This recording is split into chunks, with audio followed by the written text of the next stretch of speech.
Hello students, welcome to Modern Institute of Education. आज हम लोग क्लास 8 का विज्ञान जो एनसीईआरटी नया वाला बुक जो लॉन्च हुआ गया है उसका अध्याय 4 को हम लोग पढ़ने वाले हैं, है ना। कितना को? अध्याय 4 को पढ़ने वाले, चौथा लेसन को। उससे पहले हम लोग 1, 2 और 3 को डाल चुके हैं। अगर आप लोग उस वीडियो को नहीं देखे तो मेरे चैनल के प्ले लिस्ट में जाकर उस वीडियो को देख लीजिए ध्यान से। बहुत ही आसान है और बहुत ही सिंपल सा, बहुत ही आसान तरीका से, बहुत ही ईजी वे में आप लोग को बताया गया है। तो इस चैप्टर का नाम है हम लोग का दहन और ज्वाला, है ना, जो हम लोग के लिए 2025 से 26 काम करेगा। ठीक है, तो शुरुआत करते हैं। हम लोग पहला टॉपिक क्या है, इसमें हम लोग सीखेंगे क्या क्या उसको जानेंगे पहले। ठीक है गुरुजी, सबसे पहला हम लोग जानेंगे जो इसमें दहन और ज्वाला में सबसे पहला हम लोग जानेंगे जो दहन किसको बोलते हैं। ठीक है, सबसे पहले क्या जानेंगे दहन क्या है ना। दहन को हम लोग इंग्लिश में बोलते हैं कंपोजिशन, है ना। उसका दूसरा टॉपिक जानेंगे हम लोग ज्वाला क्या है। दहन और ज्वाला ही नाम है चैप्टर का, और ईंधन वो उसके प्रकार, और ये बहुत सारा बेसिक चीज को हम लोग आज इस चैप्टर का टॉपिक को कवर कर लेंगे। उसके बाद हम लोग क्या करेंगे, इस चैप्टर का जितना अभ्यास में क्वेश्चन और आंसर है उसको क्लियर कर लेंगे। तो चलिए शुरू करते हैं। ठीक है, तो बिना देरी के शुरू करते हैं। पहला है हम लोग का लिखा हुआ दहन क्या है। सबसे पहले हम लोग जानेंगे दहन और ज्वाला में दहन क्या है, इसको जानेंगे। तो दहन क्या है इसको जानेंगे। ठीक है, तो जब कोई पदार्थ ऑक्सीजन की उपस्थिति में जलता है, जब कोई पदार्थ ऑक्सीजन की उपस्थिति में जलता है और गर्मी वो प्रकाश देता है, तो इस प्रक्रिया को दहन कहते हैं। उदाहरण जैसे मोमबत्ती, लकड़ी, कोयला, पेट्रोलियम, डीजल। मोटा मोटी बात यह है जो भी चीज जल के हम लोग को रोशनी देता है उसी को हम लोग क्या बोलते हैं सर जी, सब दहन बोलते हैं। तो उम्मीद है आप लोग को दहन क्या है वो समझ में आ गया होगा।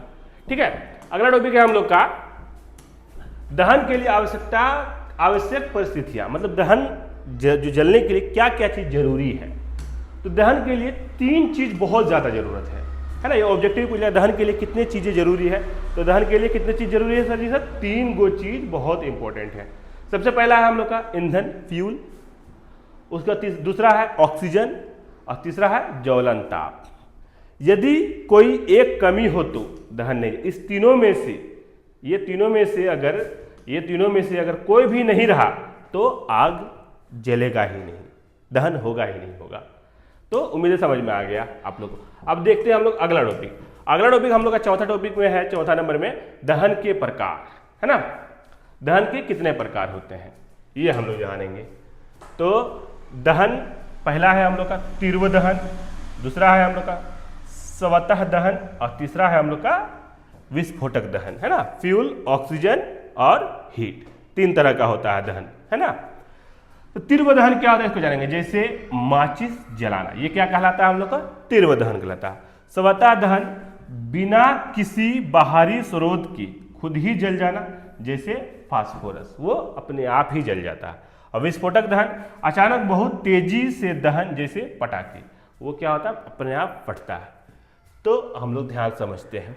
ठीक है, अब अगला टॉपिक का पांचवा टॉपिक है हम लोग का ज्वाला क्या है। ज्वाला क्या है इसको जानेंगे।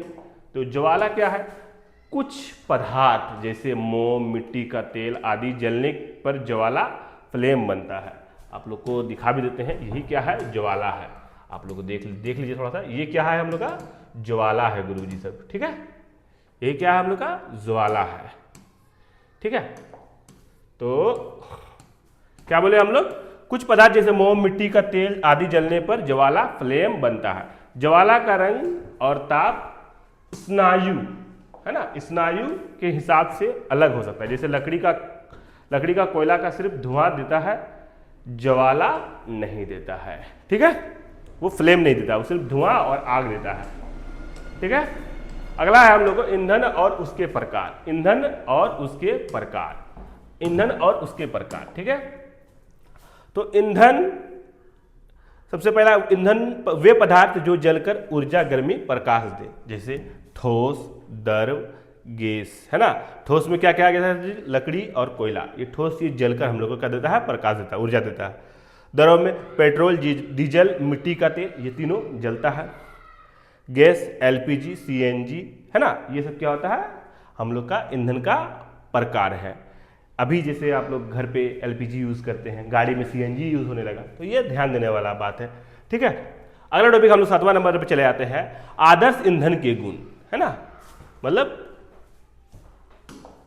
अधिक ऊष्मीयमान, आसानी से उपलब्ध हो, कम धुआं प्रदूषण दे, सुलभ व सुरक्षित हो।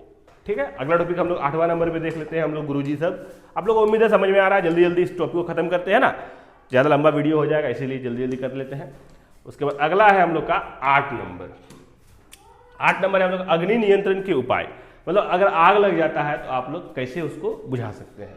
तो आग बुझाने के लिए ऑक्सीजन की आपूर्ति रोके, है ना। मतलब अगर आग लग रहा है तो कोशिश कीजिए जो वहाँ पे हवा ना ही जाए। अगर नहीं, वो कोशिश नहीं कर सकते हैं तो रेत, आग में रेत डाल दें, या तो कोई सिलेंडर वोलेंडर में आग लगा तो कंबल लपेट दें, है ना। CO2 का प्रयोग करें, है ना, कार्बन डाइऑक्साइड का प्रयोग करें। जैसे आप लोग स्टिंग निकलता, फायर एग्जिस्टेंस का प्रयोग कर सकते हैं। जैसे आप लोग इसका भी प्रयोग कर सकते हैं, आप लोग को दिखाते हैं हम, क्या है तो आप लोग आराम से इसका भी प्रयोग कर सकते हैं, है ना। फायर एजुकेशन है ये वाला। तो मिट्टी का तेल निकलता है, कार्बन डाइऑक्साइड का प्रयोग करेंगे। ठीक है, तो ये हम लोग का मोटा मोटी चीज़ है। ठीक है, उसके बाद विद्युत आग में पानी का प्रयोग ना करें। अगर आपका बिजली का करंट, बिजली का तार है, बिजली का तार, उसमें अगर आग लग गया तो बहुत सारा बुड़बक क्या करता है, पानी डालता है। तो आग, बिजली का तार में पानी डालने से क्या होगा, करंट फैलेगा, मारेगा, करंट मर जाएगा। इसलिए दिमाग लगाना है आपको, पढ़ना लिखना है और दिमाग लगाना है। ठीक है, अगला टॉपिक देखते हैं हम लोग। अगला टॉपिक है हम लोग का ज्वाला की संरचना, फ्लेम व स्ट्रक्चर। ज्वाला 3 हिस्से में होते हैं। ज्वाला कितने हिस्से में होते हैं सर जी? सब 3 हिस्से में होते हैं। बाहरी क्षेत्र, मध्य क्षेत्र और भीतरी क्षेत्र। बाहरी क्षेत्र, ये वाला बाहरी क्षेत्र, मध्य क्षेत्र और भीतरी क्षेत्र। बाहरी क्षेत्र जो होता है वो सबसे गर्म, पूरा दहन, सबसे ज्यादा गर्म बाहरी क्षेत्र होता है। मध्य क्षेत्र अधिक आंशिक दहन। भीतरी क्षेत्र क्या, ठंडा काले रंग का होता है। तो अब आ जाते हैं हम लोग अगला टॉपिक में। अगला टॉपिक है हम लोग का क्वेश्चन आंसर, है ना। इस चैप्टर का जो अभ्यास है, अभ्यास में जो क्वेश्चन आंसर है उसको भी हम लोग पूरा क्लियर कर लेंगे। ठीक है, तो पहले देखते हैं हम लोग क्वेश्चन आंसर को। क्वेश्चन आंसर जो है हम लोग का पहला क्वेश्चन है, पहला ही क्वेश्चन है हम लोग का, दहन की परिस्थितियों का सूची बनाइए। परिस्थितियों को सूची बनाइए।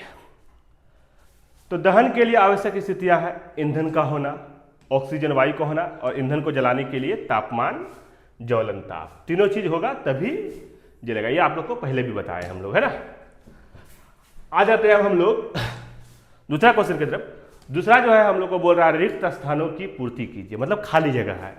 ठीक है, खाली जगह। तो पहला है हम लोग का लकड़ी और कोयला जलने से वायु का प्रदूषण, है ना, प्रदूषण होगा। यहाँ पे खाली जगह ये होगा, प्रदूषण होता है। गैस में जमा और द्रव रूप का ईंधन LPG है। क्या है सर जी? सब LPG है। जलता प्रज्वलन से पहले ईंधन का उसके ज्वलन ताप तक गर्म करना आवश्यक है। तेल द्वारा उत्पन्न आग पानी द्वारा नियंत्रित नहीं किया जा सकता है। अगर तेल में आग लगता है पानी से उसको नहीं बुझा सकते। उसके लिए आपको फायर एजुकेशन का आपको जो दिखाया उसका यूज कर सकते हैं ना, या रेत का यूज कर सकते हैं आप लोग। अगला क्वेश्चन है हम लोग का 3 नंबर। समझाइए कि क्या लिखा हुआ, समझाइए कि मोटर वाहनों में CNG उपयोग से बड़े शहरों का प्रदूषण किस प्रकार कम हुआ है। ठीक है, तो उसका आंसर हम लोग देख लेंगे। हम लोग उसका आंसर देख लेंगे। CNG स्वच्छ ईंधन है। ठीक है, यह धुआं कम फैलाता है और हानिकारक गैस भी कम बनाती है। इससे वायु प्रदूषण कम होता है। तो इसको आप लोग आराम से लिख सकते हैं, एग्जाम में आपको पूरा का पूरा नंबर मिल जाएगा। अगला क्वेश्चन है हम लोग का 4 नंबर। ईंधन के रूप में LPG और लकड़ी की तुलना कीजिए। ईंधन के रूप में LPG और लकड़ी का तुलना करने के लिए बोल रहा है। तो उसका आंसर देखते हैं हम लोग, चलिए। ठीक है, उसका आंसर हो जाएगा LPG जल्दी जलती है, कम धुआं, अधिक ऊष्मा देती है, साफ सुथरा होता है। ठीक है, LPG जो हम लोग घर में यूज करते हैं, लिक्विड पेट्रोलियम गैस, जिसको हम लोग गैस बोलते हैं, वो धुआं नहीं देता है, हल्का फुल्का देता है और साफ सुथरा रहता है। लकड़ी जो जलता है ना, लकड़ी जलने में धुआं अधिक, गर्माहट कम, ज्यादा कालिक, हवा खराब करती है। ठीक है, इसका आंसर हो जाएगा। अगला क्वेश्चन हम लोग देख लेते हैं अगला क्वेश्चन है हम लोग का कारण बताने के लिए बोल रहा है। क्या बताने के लिए बोल रहा है गुरुजी साहब? कारण बताने के लिए बोल रहा है। तो पहला हम लोग कारण बताने के लिए बोल रहा है को नंबर में, विद्युत उपकरण से संबंधित आग पर नियंत्रण पाने हेतु जल का उपयोग नहीं किया जाता है। इसका कारण क्या है?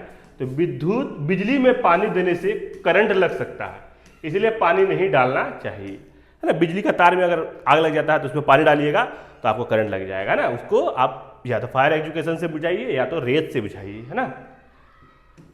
एलपीजी लकड़ी से अच्छा घरेलू ईंधन है। तो एलपीजी जल्दी जलती है, ज्यादा गर्म देती है, धुआं नहीं फैलाती है, ठीक है। कागज स्वयं सरलता से आग पकड़ लेता है, जबकि एल्युमिनियम पाइप में लपेटे कागज का टुकड़ा आग नहीं पकड़ता है, ठीक है। तो इसका उत्तर हो जाएगा हम लोग का एल्युमिनियम पाइप गर्मी सोख लेता है। एल्युमिनियम पाइप गर्मी सोख लेता है, कागज ज्वलन ताप तक पहुंच पाता है, इसलिए आग नहीं पकड़ता है, ठीक है। अगला क्वेश्चन हम लोग देख लेते हैं। अगला क्वेश्चन है हम लोग का 6 नंबर, मोमबत्ती की ज्वाला का चिन्हित चित्र बनाइए, है ना। मोमबत्ती की ज्वाला का चिन्हित चित्र बनाइए। तो मोमबत्ती 3 भाग होता है, आप लोग को बताया, भीतरी काला होता है, मध्य पीला होता है, बाहरी नीला होता है। और आप लोग क्या कीजिएगा, ये वाला जो आप लोग किताब में दिया हुआ भी होगा, है ना, चित्र 4.13, है ना, 4.13 में दिया हुआ होगा चित्र, ये वाला चित्र बना लीजिएगा, ठीक है। तो उम्मीद है आप लोग को समझ में आ रहा है। ये वाला ऊपर में लिख लीजिएगा, उसका बना लीजिएगा। अगला हम लोग का 7 नंबर में गुरुजी साहब, ईंधन के उष्मीय मान को किस मात्रक द्वारा प्रदर्शित किया जाता है ना। तो उसका आंसर हो जाएगा हम लोग का उत्तर, उष्मीय मान का मात्रक किलो जूल प्रति ग्राम केजेजी है, ठीक है। अगला क्वेश्चन है हम लोग का गुरुजी साहब 8 नंबर, समझाइए कि CO2 किस प्रकार आग को नियंत्रित करती है। मतलब कार्बन डाइऑक्साइड किस प्रकार आग को नियंत्रित करता है। तो carbon dioxide gas CO2 gas oxygen का संपर्क काट देती है, ठीक है, जिससे आग बुझ जाती है। तो आप लोग को पूरा क्लियर समझ में आ रहा है, ठीक है। अगला क्वेश्चन देख लेते हैं हम लोग 9 नंबर, बोल रहा है क्या, जो हरे पत्तियों के ढेर को जलाना कठिन होता है। हरे पत्तियों के ढेर को जलाना, कच्चा जो चीज रहता है उसको जलाना कठिन होता है, परंतु सूखी पत्तियों में आग आसानी से लग जाती है। समझाइए, मतलब बोल रहा हरा पत्ता जो रहता है वो जल्दी नहीं जलता है और सूखा पत्ता जल्दी जल जाता है, कैसे। तो उसका आंसर है हम लोग का यहाँ पे, उसका उत्तर हो जाएगा हम लोग का, हरी पत्तियों में पानी होता है। हरी पत्तियों में क्या होता है सर? पानी होता है, इसलिए जल्दी नहीं जलती। सूखी पत्तियां कम ताप में ही जल जाती है, क्योंकि वे सूखी होती है, सूखे होने के कारण वो जल्दी जल जाता है। तो आप लोग को उम्मीद है समझ में आ रहा है। अब हम लोग आते हैं 10वां क्वेश्चन की तरफ। 10 नंबर में बोल रहा है, सोने और चांदी को पिघलाने के लिए स्वर्णकार ज्वाला किस क्षेत्र का उपयोग करते हैं और क्यों। तो ज्वाला का बाहरी क्षेत्र को हम लोग उपयोग करते हैं, नीले क्षेत्र को भाग का, क्योंकि वह सबसे अधिक गर्म होता है और धातु जल्दी पिघलाती है, ठीक है। अगला क्वेश्चन हम लोग का है 11 नंबर में गुरुजी साहब। 11 नंबर बोल रहा है, एक प्रयोग में 4.5 kg ईंधन का पूर्णता दहन, ठीक है, किया गया। उत्पन्न उष्मा का माप 2.5 सैकड़ा, 1000, 10,000, लाख, 1,80,000 किलो जूल था। ईंधन का उष्मीय मान परिकलित कीजिए, ठीक है। तो ध्यान से आप लोग समझ लीजिएगा इसको। उष्मीय मान बराबर क्या होता है सर जी साहब?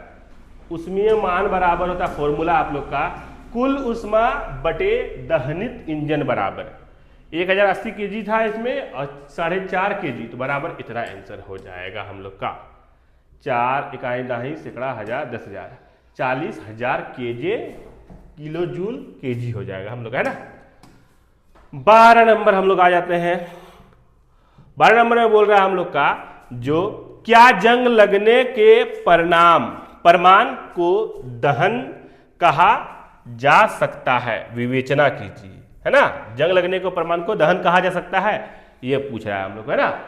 तो 12 नंबर का आंसर हो जाएगा हम लोग को, जो नहीं, जंग लगना दहन नहीं है। क्या नहीं है? दहन नहीं है, क्योंकि इसमें ना तो तेज गर्मी मिलती है और ना ही आग या प्रकाश निकलता है। तो ये दहन जो है ना वो नहीं है जंग लगना। ये आप लोगों को मोटा मोटी बात समझ में आ गया। अब हम लोग आते हैं लास्ट क्वेश्चन की तरफ। आबिदा और रमेश के प्रयोग में किसका पानी कम समय में गर्म हो जाएगा और क्यों? तो बहुत बड़ा क्वेश्चन था, छोटा कर दिया, थोड़ा सा टाइपिंग करने में दिक्कत हो रहा था इसलिए, है ना। आप लोग किताब से मिला लीजिएगा। जिसे मोमबत्ती की ज्वाला के पीले भाग के पास रखा गया, आबिदा का, क्योंकि पीला भाग सबसे ज्यादा गर्म होता है इसलिए पानी गर्म जल्दी होगा। किसका जल्दी होगा? आबिदा का, है ना। आबिदा का पानी जल्दी गर्म होगा। इन सभी उत्तरों को छोटे व आसान, ये इसको नहीं लिखिएगा, ठीक है। ये परीक्षा में पूछने वाला क्वेश्चन था, इसको नहीं लिखिएगा आप लोग। जल्दी गर्म होगा बस इतना में ही रखिएगा, ठीक है। इसको नहीं लिखना है आप लोग को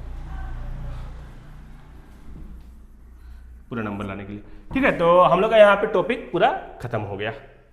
तो हम लोग का यहाँ से साइंस का जो है 8 क्लास का साइंस का 1 से लेके हम लोग, ध्यान समझ लीजिएगा, हम लोग 1 से लेके ये हम लोग का आज चौथा चैप्टर था, खत्म हो चुका है। अब हम लोग बहुत जल्द 5 चैप्टर लाने वाले हैं, 5वां चैप्टर लाने वाले हैं, है ना।